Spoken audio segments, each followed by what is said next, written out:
Hello and thank you for joining me today. In today's tutorial we're going to be looking at this little wren because it's absolutely one of my favourite birds, to be honest with you, and I found this lovely photograph online on Pixabay, and I will link this photograph down below. And I love these because they're just so small, and I love the way they hop around the wall. I've got one actually just outside my kitchen window in the wall behind the house, and they're just gorgeous. So one thing I really like about this photograph, and the reason I like them, is this lovely shape that they have, this curve that comes all the way down here and around, that lovely S shape there, and you've got another lovely curve here.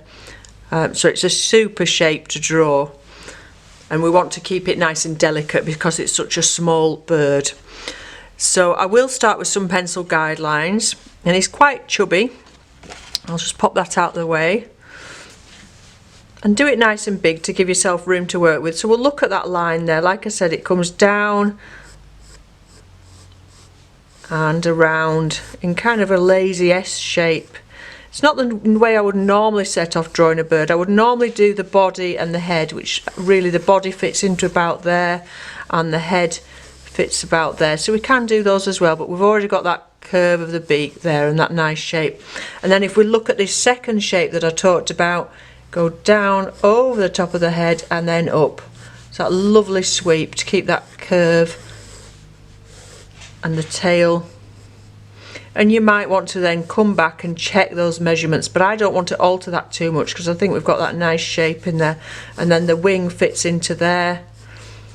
Takes up quite a portion of the lower part of the body actually. And this may not be perfectly measured, but I like the shape, and it's the shape that I'm going for here. And get him nice and fat. I think perhaps the tail wants to be a little bit longer, so we'll just measure the tail. If we look at that, it should be a similar length to from the back of the beak there. So from there to there, and it should be similar. So yeah, it wants to be coming up to about here somewhere. So just lengthen that tail, and that makes that swoop even nicer. Okay, now we'll look at the underneath here. I think he's coming a little bit further down. And then these feet, which are quite big compared to the rest of the bird, and we can only see the toes of this foot here, but we need to get those in and keep it nice and delicate there. So we've got the top part of the beak we didn't put in because we were concentrating on this lower line, and again the beak's quite long in comparison to everything else. So if we measure that, measure across the top of his head. So this wants to be a bit rounder, and that measurement there wants to be similar to that one there.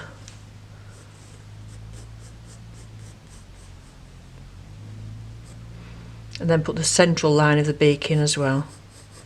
So that's probably enough for the pencil drawing. So I'm going to go ahead now and put the ink on.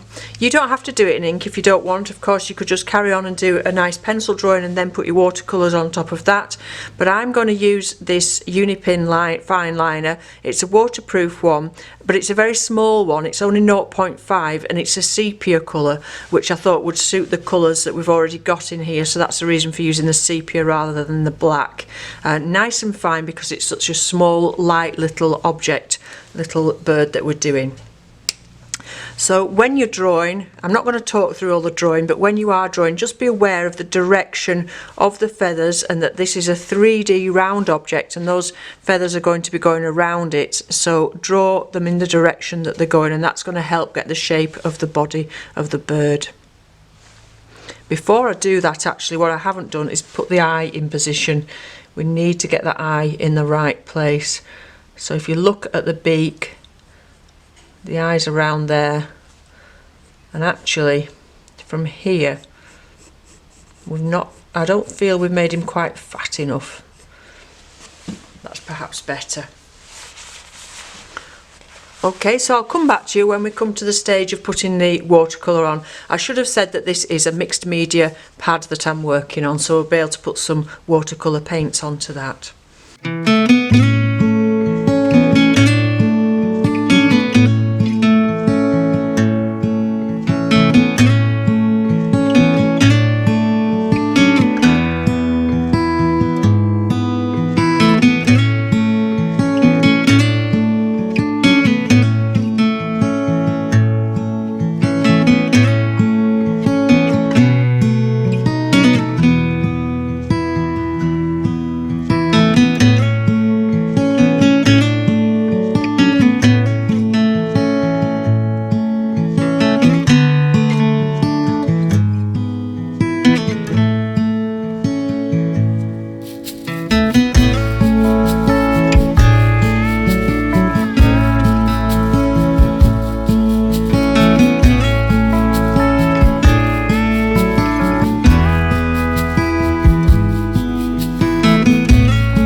You will have noticed there as I did the sketching I kept it very loose and quite sketchy, and that gives a lovely feel to the bird. If you keep it quite quick and don't overthink it too much, it gives it a bit more movement. And if you look at the shapes that I used, I quite often use a little triangle for the tips of the feathers when I'm doing birds. Get those lines in, but very, very loosely and sketchily. You've got the lines going in the two directions with these markings on here, not putting all that detail in, keeping it sketchy like that gives a little fluffy feeling to the bird. You'll also notice that I've put very little detail in these feet because I don't want them to detract from the rest of the bird. They're not the most attractive part of the bird, and they're underneath and in the shade, so don't worry too much about those. It's more the shape of this bird that we wanted to get in and sort of concentrate on his fat fluffiness rather than getting that detail in, especially with things like the feet. So I'm just going to actually put it as if he's standing on something. He's actually standing on a bird table or something, I think, on the actual picture, but I'll make it more like perhaps something more natural rather than a bird table. But again, very sketchily, and we'll put some shadow underneath the feet, but very, very quick and loose and not overthinking that. For the watercolours over the top, I want to keep the same style of keeping things quite loose and sketchy to make it look like it's perhaps moving. So I'm going to make 3 colours and I'm going to use them wet in wet on the page. So I want them all of a similar consistency, and we're just going to put these on very quickly and allow them to mix together and not worry about them bleeding into each other. We're not doing a detailed bird, we're not doing a very accurate bird, we're trying to get character rather than getting something that looks like a photograph. So the first colour, I mean, he's got this lovely creamy colour that he's got underneath. I'm going to use the raw sienna and the white of the paper for that colour. I'm not sure whether to put a little touch of red into that. I might do just with the burnt sienna, but just a tiny touch. It's quite a warm creamy colour if you look at it. It's not just yellow. Plenty of water. So a little bit of raw sienna and a tiny touch of burnt sienna to make that first colour. And then for the second one, just burnt sienna.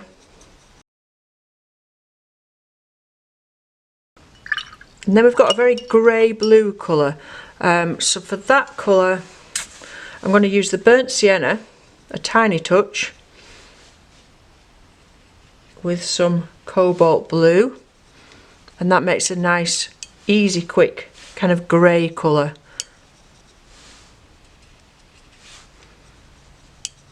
And that doesn't show very much, it's just in 1 or 2 of the feathers.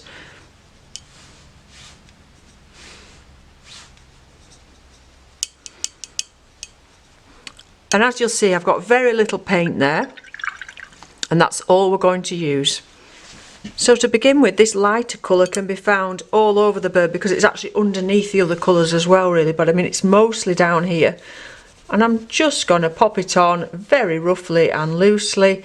There's no actual white bits on this bird, although it's lighter along here. You will notice it's not really white as such. And this will dry a lot lighter. So we can put this underneath the other colours to take that throughout the picture really and give that nice warm undertone. And a little bit more variety under here. It's in the shade a bit more as well under there, isn't it? But we're working quite quickly because we don't want this to dry out. So the reddest area is here, going over the top of his head there, and the wing. So working very quickly, again in the same way, we're doing a sort of sketchy style to this. Don't forget you want to leave that kind of stripe that they've got down there. And because we're working quite quickly and we're keeping it wet, if you do overdo it, you can take a little bit out. So he's got a stripe that kind of goes all the way along here that's lighter. and it's lighter under here as well. So right to the top of that tail, and we've got that other colour underneath with the pen as well, don't forget. And then the grey, we'll use that for putting a touch of colour on those feet. Again, I'm just popping the colour over the top there. I'm not really being careful about filling in the shape.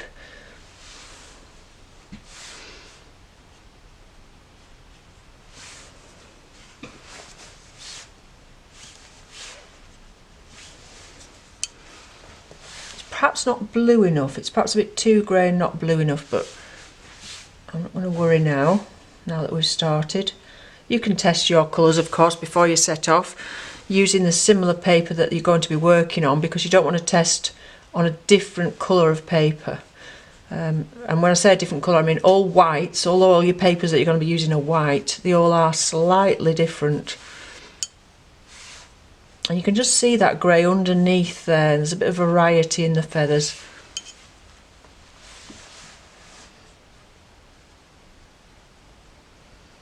And allowing these colours to mix a little bit on the paper. Just look at where that grey's coming through. More so under here.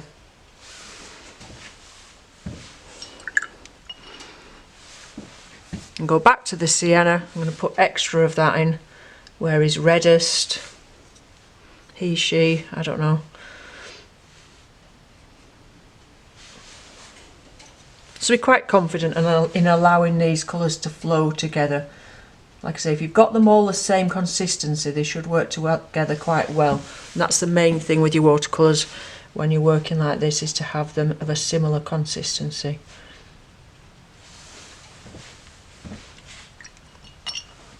And we can go back to that yellow and brighten his tummy up as well a little bit.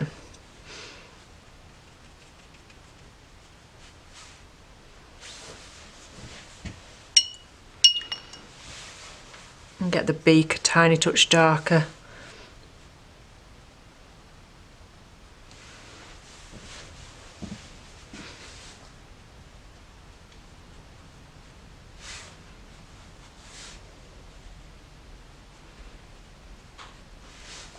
If you want to put more detail in the eye or go a bit darker with the eye, you could do that with your pen again. There's nothing to stop you coming back across the painting afterwards with your pen.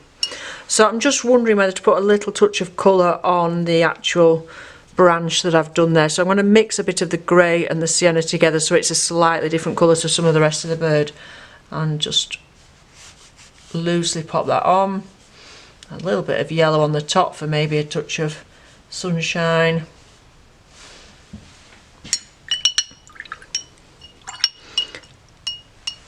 And you'll see there where it's drying against that edge where I lifted it out, we've got all these crinkly shapes coming.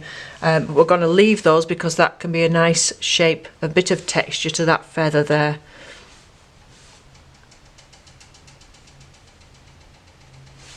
Okay, and so I'm just going to leave it to dry now. Sometimes when you want to do a picture and get some character into it, you might want to work more sketchily and more quickly like I have done today, both with the drawing and with the paint. And sometimes that means that your drawing might not be just as accurate, but it also means that you maybe convey a little bit more energy into your picture and look as if the animal or the bird, whatever you're drawing, is moving a bit more, rather than doing something that looks like a photo. It's more of your own work and you're putting a bit more into it by working quite quickly like that. It doesn't suit everyone. Some people like to take a long time over things and get all the detail in. It's not really my style of working. I like to get stuck in and work quite quickly. But of course you could spend a little bit more time on your initial pencil guidelines to make sure that they were just as the bird is, because you can see that here that I've not got him quite as fat and squat as he should be. But like I said, that really doesn't bother me. The main thing I wanted to get him was that lovely shape of these curves that we've got here, and this curve particularly across the top. and the essence of this little fluffy bird. So I hope you found that useful. Let me know what you think in the comments below. Like I said earlier, there is the reference photo linked in the description below, so do go down and have a look at that, because it's a beautiful little photograph even if you don't work from it. And don't forget, you don't have to print these photographs off to work from. You can just work from your computer monitor, your phone or your tablet, so you know you don't need to waste ink in that way. So I hope you enjoy painting this little bird, and I'll be back again with you next week with another tutorial or demonstration. Thanks for watching, and bye for now.